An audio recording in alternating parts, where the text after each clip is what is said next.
Vendetta Forever from MeatSpace Interactive and nDreams promises to turn you into the star of your own action movie, but is it Oscar-worthy or a box office flop? Let's find out. First up, thanks to the developer for providing me with a review key for the game, but as always, the opinions presented here are entirely my own. Vendetta Forever is light on story but heavy in style. The developer makes no secret that they've left out the bloat and skipped to the good bits, and it's certainly none the worse for it. As a result, there's no real story to talk about. Instead, it places you straight into a variety of scenarios from a first-person perspective and employs a unique mechanic whereby taking out a bad guy allows you to grab their weapon and in the process pull yourself towards the spot where they stood.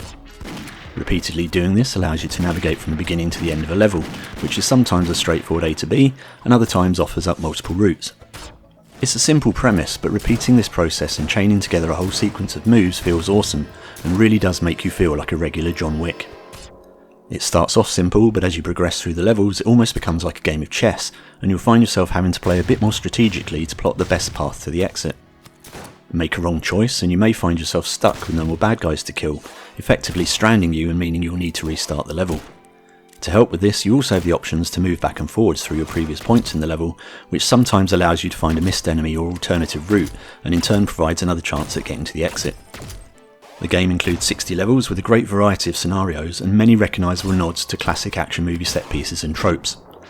One minute you might find yourself in an alleyway, then on a rooftop, making your way through a nightclub, or standing off in the Wild West, or falling from a plane. It's also kept fresh by interspersing different types of gameplay such as classic duels, mini boss fights, and scenery interactions like zip wires, buttons and levers. Most levels are bite-sized or maxing out around the 2-minute mark, so nothing ever outstays its welcome. I always felt ready to try and improve my ranking or jump straight into another scenario after completing each one, and with minimal loading times there's no let up in the action. There's a wide variety of weapons including pistols, rifles, knives, shurikens, grenades and many more, with new ones introduced along the way as you progress through the scenarios. Depending on the scenario, there's also a range of environmental items that can be used as weapons, and I can confirm the pencil is just as mighty as the sword. In a push, you can also throw your spent weapons at the enemies in a last-ditch effort to take them out. Similar to Pistol Whip, there are a range of Mutators available, unlocked by completing challenges, to further mix up the gameplay. Some of these put you at a disadvantage but give you higher scoring in return. Others are there to assist, such as giving you a certain amount of immunity to enemy shots, and with some of the more intense levels you may find these helpful for your first few runs while you're familiarising yourself with the best routes. As well as score chasing and time beating, in another nod to its movie roots there are also hidden VHS video cassettes to be found in each level, and there's a shooting range where you can practice using all the weapons against a variety of target types. Graphics take the kind of vibrant comic book style approach, so are fairly simplified, but they manage to convey a surprising amount of detail and variety across the different environments. It also packs a steady frame rate and a decent resolution. There's a great soundtrack with some original, appropriately up-tempo electronic numbers and some suitably punchy sound effects for the various weaponry. Control-wise, the game uses both sense controllers and is easy to get to grips with thanks to a brief tutorial at the beginning of the game. I only experienced the occasional issue with grabbing or throwing, and this was usually due to the intensity of the action or having a panic attack when realising you've just jumped into a room where you're vastly outnumbered.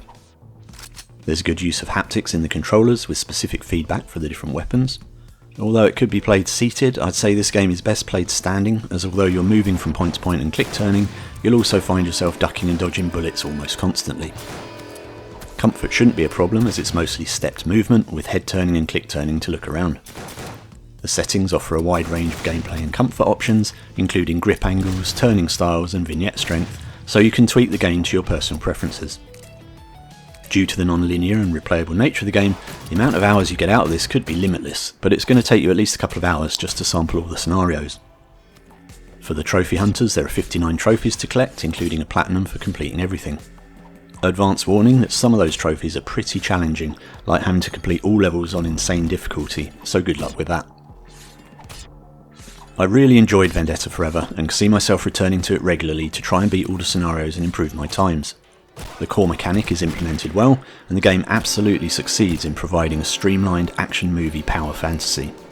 It's equally good for short bursts and extended play sessions, and at just under £20 on the PS Store this offers great value for money, so if you're tempted to get your wick on, then don't hesitate to give this one a spin.